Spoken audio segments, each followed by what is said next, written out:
When Saturday Night Live first flickered onto TV screens in October 1975, no one, not the network executives, not creator Lorne Michaels, and definitely not the chaotic, brilliant young cast, could have predicted that this oddball late-night experiment would become an American institution.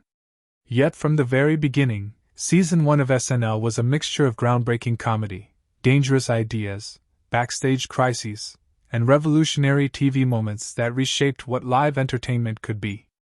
Today we're diving deep into the very first season of SNL, the origin story of the show that changed everything. Buckle up, the road to Live from New York was wilder than you might think. The beginning of something unpredictable.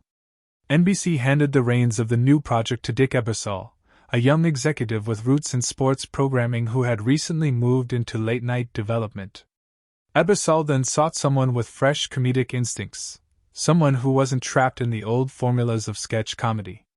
He found exactly that in a young Canadian writer and producer named Lorne Michaels. Michaels, who was still early in his career, had worked on comedy variety series and written for major entertainers like Lily Tomlin and Phyllis Diller. He had also collaborated with his comedy partner Hart Pomerantz on The Hart and Lorne Terrific Hour, where he had begun experimenting with the blend of satire, unpredictability, and character-driven humor that would eventually define SNL. Together, Ebersol and Michaels sketched out a vision, a live, late-night variety hour designed specifically for a younger generation.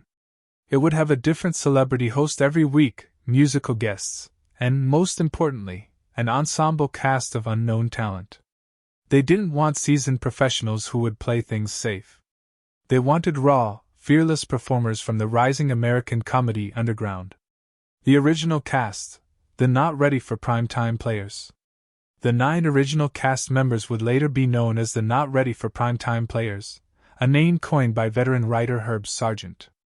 But when they were hired, they were simply a strange and brilliant mix of personalities pulled from across North America's most experimental comedy scenes. From the world of National Lampoon, SNL recruited Michael O'Donoghue, the intense, unpredictable comedic mind who became the show's first head writer. Chevy Chase, a sarcastic, physically gifted performer with a deadpan charm. Gilda Radner, a warm, electric presence with an unmatched ability to disappear into characters.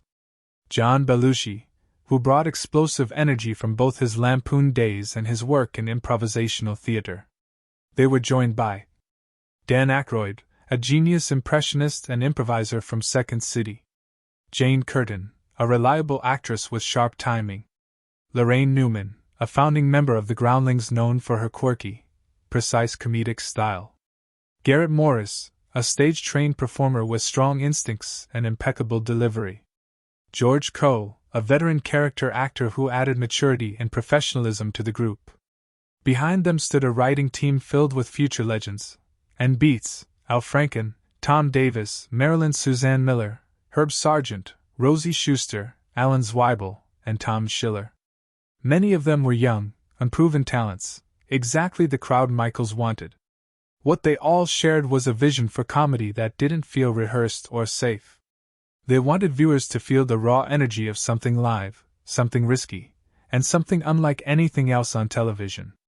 The premiere, live from New York. For the first time. On October 11, 1975, the world was introduced to NBC's Saturday Night. The show wouldn't be called Saturday Night Live officially until the following year due to a naming conflict with a short-lived ABC series. The first host was legendary comedian George Carlin, though his role was unusual by today's standards. Carlin delivered multiple monologues but didn't appear in any sketches, giving the first episode a more variety show flavor than the format that would eventually solidify. The premiere featured musical performances from Janice, Ian, and Billy Preston. A bizarre, inventive short film by Albert Brooks. Stand-up sets from Andy Kaufman. A recurring puppet sketch from Jim Henson's group, The Land of Gorch. But the moment that truly cemented the show's legacy came at the top, John Belushi and Michael O'Donoghue performing the very first cold open, followed by Chevy Chase delivering the iconic line. "Live from New York, it's Saturday night!" At the time, no one knew this line would become a ritual that survived for decades.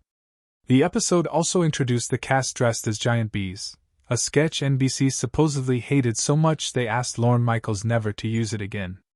Michaels and the cast immediately ignored that note, setting the tone for the rebellious spirit of the show. Finding its voice week by week.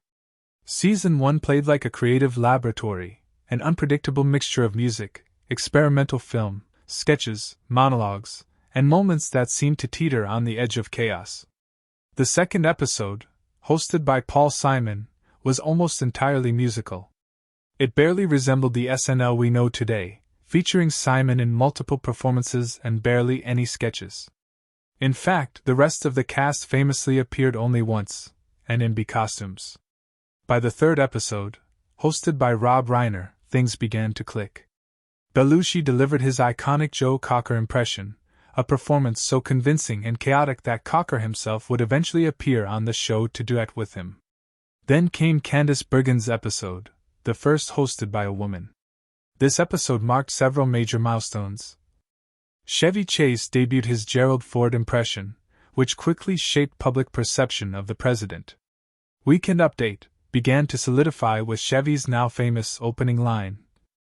"Good evening, I'm Chevy Chase, and you're not."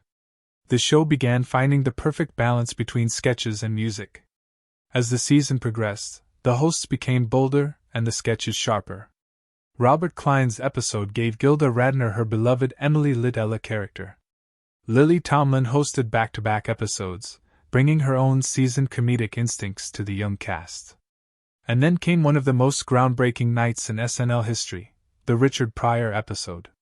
The Richard Pryor episode, a night that changed everything. Richard Pryor's appearance in December 1975 remains one of the most pivotal episodes ever produced. Pryor and his writing partner Paul Mooney penned much of the episode themselves, bringing an edge to the show that pushed boundaries more than any previous episode. This episode included the legendary word association sketch between Pryor and Chevy Chase, the debut of John Belushi's samurai Futaba character, a musical performance by Gilda Radner, a level of comedic intensity that NBC struggled to censor in real time.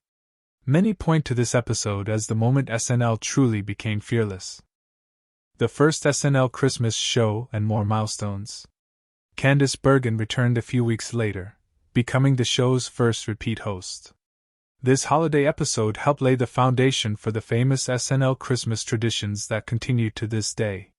In January 1976, the show began to hit an impressive creative stride. Buck Henry made his debut as host, beginning a long-running relationship with the show. Henry appeared on Weekend Update, something hosts rarely did at the time. His episode also featured an early performance from the Blues Brothers in bee costumes singing King Bee. The following months continued to bring variety. The first British hosts, Peter Cook and Dudley Moore. Dick Cavett's sharp comedic style. A groundbreaking short film introducing Mr. Bill, the claymation character who would become a recurring fan favorite. Anthony Perkins appearing with his trademark intense presence. Ron Nessen, the White House press secretary, hosting an episode featuring a pre-recorded cameo from President Gerald Ford himself. The Ron Nessen episode also delivered the now classic Bass-O-Matic commercial parody, Dan Aykroyd at his absolute best.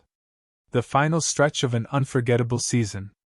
Raquel Welch added star power in an episode that gave Gilda Radner one of her signature impressions, Baba Wawa, Barbara Walters. Lorne Michaels even appeared on camera offering the Beatles a small amount of money to reunite on the show, a running joke that became a piece of SNL lore. Madeline Kahn, Diane Cannon, Buck Henry, and Elliot Gould closed out the traditional broadcast season with a string of strong episodes. Gould's final episode featured the beloved sketch, The Last Voyage of the Starship Enterprise, a comedic farewell to Star Trek that remains one of the most famous SNL sketches ever. But the season wasn't actually over. Thanks to critical acclaim and Emmy Awards, NBC extended the season into the summer, something they never did again. These final episodes were notorious. Louise Lasser reportedly locked herself in her dressing room due to anxiety, and Chris Christopherson allegedly performed drunk during rehearsals. Despite the chaos, Both episodes made it to air, closing out the first and longest season in SNL history. The legacy of Season 1. Looking back, Season 1 of Saturday Night Live feels like watching history being written in real time. The show didn't just entertain, it shattered conventions, redefined what late-night television could be, and introduced a generation of performers who would become legends. Chevy Chase became the breakout star almost immediately, but every member of the cast established a distinct comedic identity. Gilda Radner's characters became instant classics. John Belushi's explosive presence electrified the stage. Dan Aykroyd's writing and impressions fueled the show's sharpest material. Jane Curtin, Garrett Morris, and Lorraine Newman brought depth, timing, and versatility. The writing staff created a comedic blueprint still used today. Season 1 set the standard for the next 50 years of sketch comedy. It was messy, unpredictable, rebellious, and brilliant, all at once. And for viewers today, revisiting that first season is like stepping into the moment when television changed forever.